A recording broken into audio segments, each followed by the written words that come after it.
요한복음 강의 17번째 표적을 보자입니다. 예수님은 오병이어 기적 후에 제자들을 무리들과 갈라놓으셨습니다. 배를 타고 가버나움으로 가게 했죠. 17절 배를 타고 바다를 건너 가버나움으로 가는데, 이렇게 오늘 본문은 기록하죠. 그런데 오늘 본문을 조금 입체적으로 다른 복음서를 참조해 보면 마가복음 6장 45절 예수께서 즉시 제자들을 재촉하사 자기가 무리를 보내는 동안에 배 타고 앞서 건너편 벳세다로 가게 했다. 예수님이 재촉해서 보냈다. 그래서 오늘 본문도 사실은 오병이어 기적과 연결되어 있는 말씀입니다. 그래서 어떤 학자는 오병이어에 포함된 사건이다, 이렇게 말하기까지 합니다. 단순히 풍랑이 가득한 바다에서 주님이 지켜주신다, 도전하다 실패해도 주님이 건져주신다, 이 정도의 메시지가 아니다고요. 당시 제자들은 바다 사람들이었지요. 특히 그 동네, 그 바다의 생리를 잘 아는 사람들이었습니다. 그러니까 이런 풍랑은 한두 번 겪은 게 아닙니다. 여러분, 풍랑을 만나서 배가 갈 수 없을 때 어떻게 하면 되겠어요? 쉬운 방법. 풍랑이 일어나서 갈 수 없어. 완도에서 제주도 가려고 배를 탔는데 풍랑이 우리를 가로막아요. 어떻게 하면 됩니까? 에? 배를 타고 가는데 풍랑이 가로막아 자꾸. 어떻게 하면 되냐고요? 돌아오면 되잖아요. 그러면 역풍이 순풍이 되잖아요. 바람이 가로막아서 못 가니까 돌아서면 빨리 올 거 아닙니까? 지금처럼 뭐 엔진이 있어서 가는 배가 아니고 돛달고 노저어서 가는 배는 풍랑 만나면 뒤돌아서면 될 텐데 그렇게 하지 않잖아요. 힘써서 노를 저어서 목적지를 향하고 있잖아요. 그러니까 이런 풍랑은, 이런 바람은 자주 만났던 것입니다. 배를 돌리지 않고 노를 계속 젓고 있는데 예수님이 찾아오셨어요. 근데 이 예수님이 찾아오셔서 일어난 장면들도, 예수님을 만나는 이 장면들도 참 재밌습니다. 여러 본문을 함께 참조해 보면 오늘 본문 19절에서는 예수께서 바다 위로 걸어 배에 가까이 오심을 보고 두려워했다. 마가복음 6장 48절에도 제자들이 힘겹게 노젓는 것을 보시고 밤 사경쯤에 바다 위로 걸어서 그들에게 왔어요. 49절 제자들이 그가 바다 위로 걸어오심을 보고 유령인가 하여 소리를 질렀죠. 마태복음 14장 24절 이하에도 나오는데 26절 보시면 제자들이 그가 바다 위로 걸어오심을 보고 놀라 유령이라 하며 무서워하여 소리 질렀다. 제자들이 왜 예수님 보고 소리 질렀어요? 왜 놀랐어요? 반가워서? 반가워서? 예수님이다! 이것도 놀란 거예요? 왜 놀랐습니까? 에? 배가 없는데 물 위를 걸어오니까 놀랬죠. 마태복음 14장 28절에 베드로는 이렇게 말합니다. 베드로가 대답하여 이르되 주여 만일 주님이시거든 나를 명하사 물 위로 오게 하소서. 우리가 알고 있는 주님은 물 위를 걸어올 만한 분은 아니야. 놀란 거죠. 마가복음 6장 51절에는 이 부분을 이렇게 기록합니다. 배에 올라 그들에게 가시니 바람이 그치는지라 제자들이 마음에 심히 놀라. 왜 바람이 그치지? 어떻게 물 위를 걸어왔지? 이는 그들이 그 떡 떼시던 일을 깨닫지 못하고 도리어 그 마음이 둔하여졌다. 정리를 하면 제자들이 바다를 건너기 전에는 예수님에 대하여 정확하게 알았습니까? 몰랐습니까? 군중 수준에서 예수님을 이해한 것이죠. 여러분은 예수님을 잘 알고 계십니까? 제자들은 이 풍랑치는 바다를 건너기 전까지 예수님이 어떤 분인 줄 몰랐어요. 근데 여러분과 저는 예수님을 제대로 알고 있을까요? 제자들은 배를 타고 떠났지만은 군중들은 그 열광의 분위기가 가라앉지 않았습니다. 오병이어의 그 열광의 분위기가 이 사람을 임금으로 세우면 대박이다. 그래서 예수님께 몰려들었습니다. 근데 와서 보니까 어때요? 배도 없고 예수님도 없어. 분명히 제자들이 배 타고 건너가는 것은 보았어. 그럼 예수님은 있겠다 하고 왔는데 예수님도 없어요. 23절. 그러나 디베랴에서 배들이 주께서 축사하신 후 여럿이 떡 먹던 그곳에 가까이 왔더라. 무리가 거기에 예수도 안 계시고 제자들도 없음을 보고 곧 배들을 타고 예수를 찾으러 가버나움으로 갔습니다. 제자들이 건너갔잖아요. 근데 예수님은 계실 줄 알았는데 분명히 배는 한 척밖에 없었는데 예수님도 없단 말이에요. 그러니까 일단 배 타고 가버나움으로 갔습니다. 25절에 바다 건너편에서 만나 랍비여 언제 여기 오셨습니까?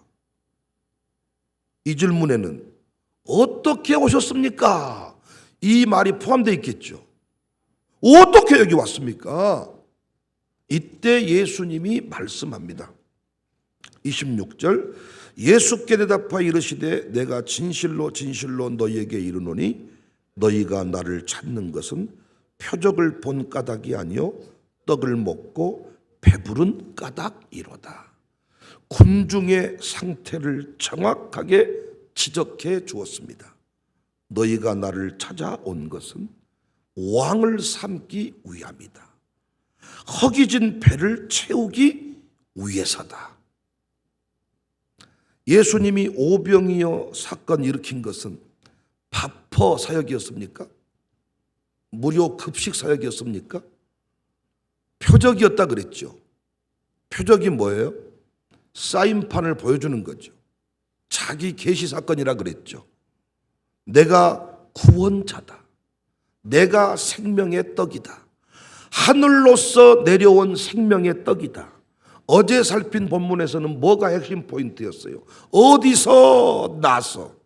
예수님이 뭐라고 말했어요? 하늘로 내려온 산떡이다. 어디에서 나서? 하늘로서 내려온 산떡이다. 단순히 밥 주는 사건이 아니라 무료 급식 사건이 아니라 자기 계시 사건. 이것이 영과 육의 차이라 그랬죠. 영으로 말하는데 육으로 반응할 때 얼마나 천불이 나겠습니까? 여러분 이번 명절 때도 식구들 만나보시면 나는 영의 이야기를 하고 싶은데 식구들은 기껏해야 육의 얘기를 하고 있으니 그 자리에 오래 있을 마음이 없는 거죠. 내가 구원자다라는 사실을 영원히 배부르지 않게 이 배고프지 영원히 줄이지 않게 하는 생명의 떡, 진짜 생명의 떡 예수님 자신을 계시했는데 이들은 임금 삼으려고 또 밥 한 끼 얻어먹으려고 이렇게 왔다는 것입니다. 35절 예수께서 이르시되 나는 생명의 떡이니 내게 오는 자는 결코 줄이지 아니할 터이요 나를 믿는 자는 영원히 목마르지 아니하리라. 하지만 그들은 구원자 예수님에 대해서 관심이 없었어요. 아니 무슨 말을 해도 믿지 않았어요. 36절 그러나 내가 너희에게 이르기를 너희는 나를 보고도 믿지 아니하는도다. 군중들의 관심은 오직 자기 배를 채워줄 임금이 필요했을 뿐이에요. 문제는 이런 군중의 수준과 제자들의 수준이 다르지 않았다는 거예요. 60절입니다. 제자 중 여럿이 듣고 말하되 이 말씀은 어렵도다. 누가 들을 수 있느냐? 왜 예수님이 제자들을 풍랑 가운데로 지나게 했는지 아시겠죠? 오병이어의 표적은 군중과 제자들이 함께 본 표적이었지만 바다 위의 표적은, 풍랑치는 바다 가운데 보여진 표적은 누구만 보았습니까?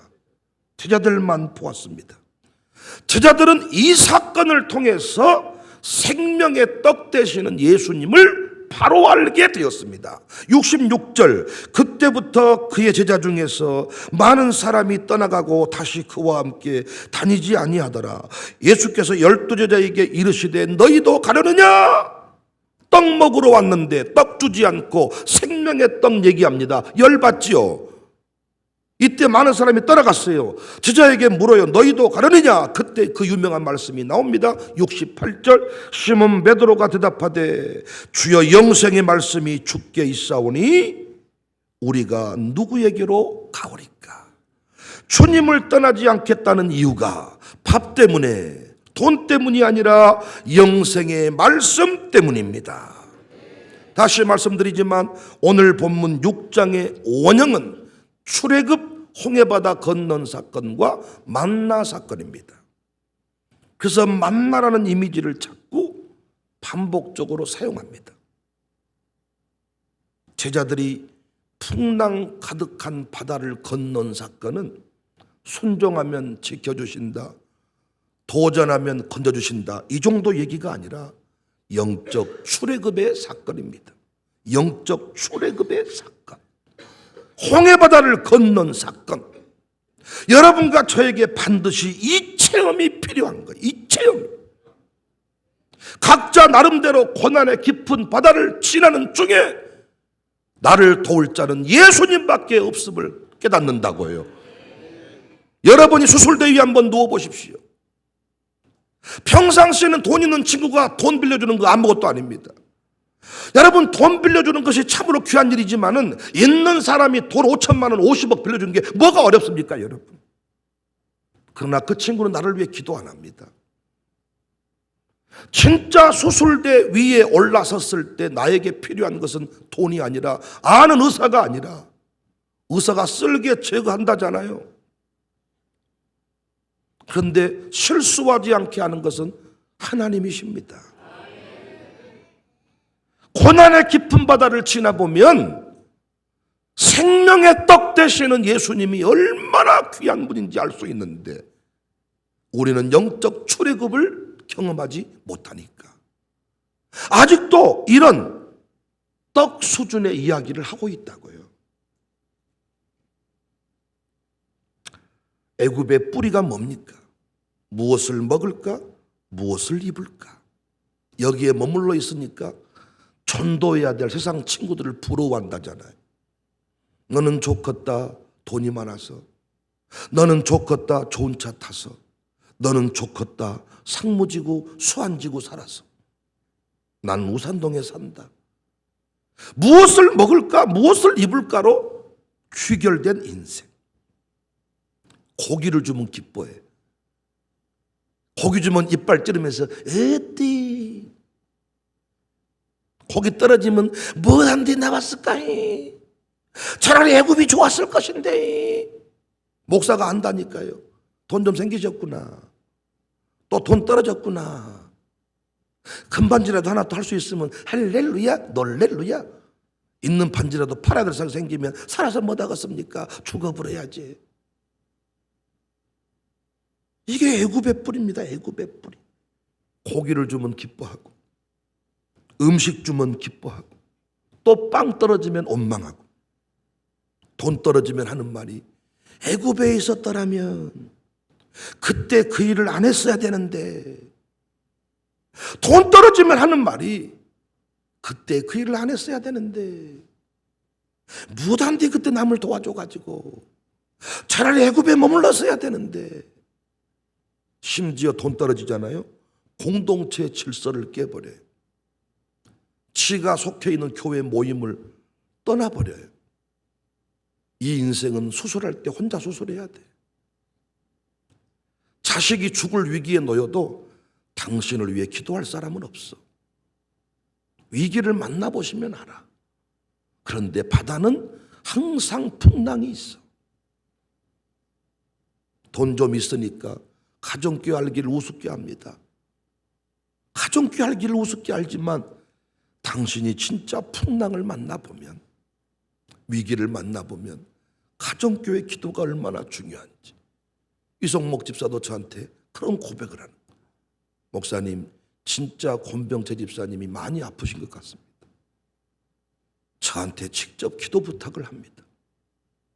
진짜 위기를 만나보면요, 기도 부탁할 사람이 있는가가 중요한데 애굽에 뿌리를 두고 사니까 돈 있으면 된다고 생각합니다. 예수님은 풍랑 가운데서 표적을 보여주었습니다. 표적이 뭐라고요? 자신을 계시했단 말이에요. 표적을 하시는 말씀이 뭡니까? 내니 두려워하지 말라. 믿음이 작은 자더라. 53절 예수께서 이르시되 내가 진실로 진실로 너희에게 이르노니 인자의 살을 먹지 아니하고 인자의 피를 마시지 아니하면 너희 속에 생명이 없다.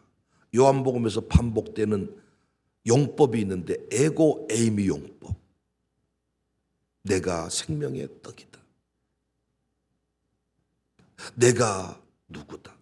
내가 누구다. 자신을 계시하는 그 사건. 단순히 순종하면 떡이 생긴다 이런 얘기가 아니고 예수님을 계시하신 사건. 오늘 본문도 예수님을 먹고 마셔라. 예수님으로 네 인생의 모든 것들을 해결해라. 예수님은 전능자이십니다. 우주 만물의 통치자이십니다. 무리들과 제자들이 아는 예수님이 똑같았는데 우리 예수님이 오늘 또 말씀하신단 말이에요. 우주 만물의 통치자야, 구원자야, 생명을 줄 자야. 그분이 오늘 또 우리에게 말씀하신다고요. 아멘할 준비하세요. 두려워하지 마라. 나를 먹고 마셔라.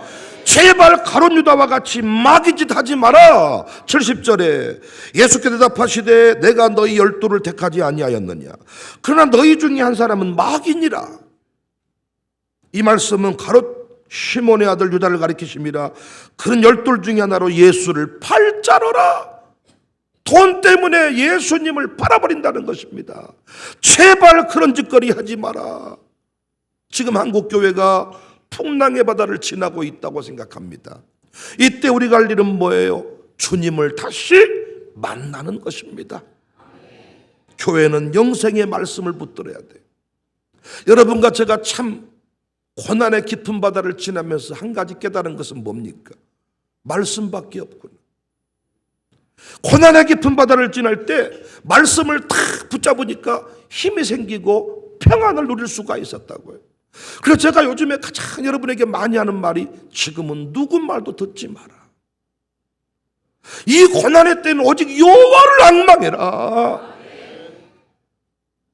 말씀에 귀 기울이고 약속만 믿어라. 다른 사람 말 들으면 요동쳐 버리니까, 가룟 유다의 길을 걸어가 버리니까, 순간이니까. 내 아들 딸 누가 되게 하신다고요? 하나님이 되게 하신다고요.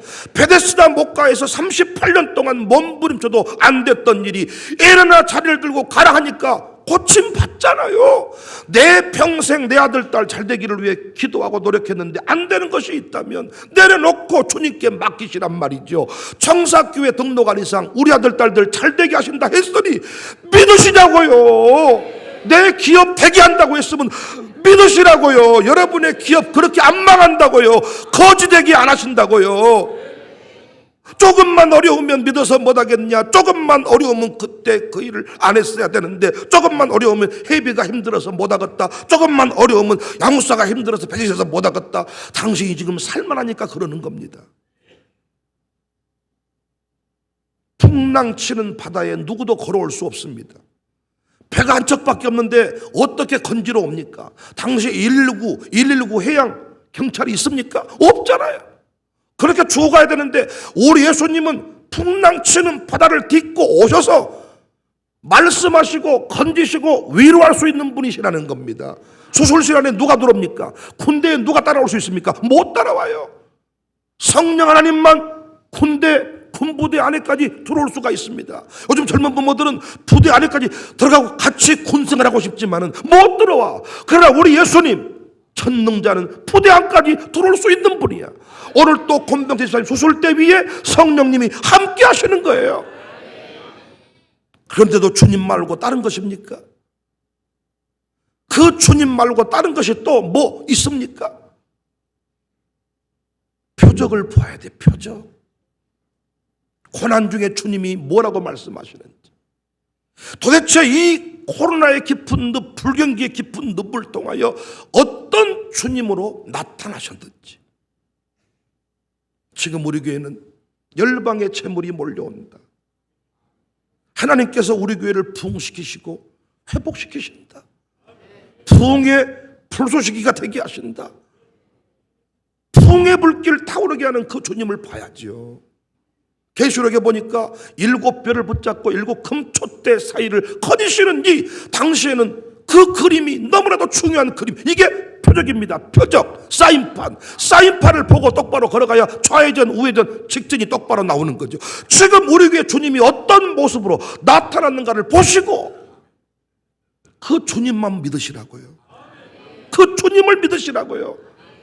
우리 아들, 딸들 보고 불안해하지 말고, 뭔가 초조해하지 말고, 내 사업장에 대해서, 목회 현장에 우리 교회에 대해서 불안 초조해하지 말고 표적을 보아라. 표적을. 그래서 우리가 그 바다를 지나가야 돼.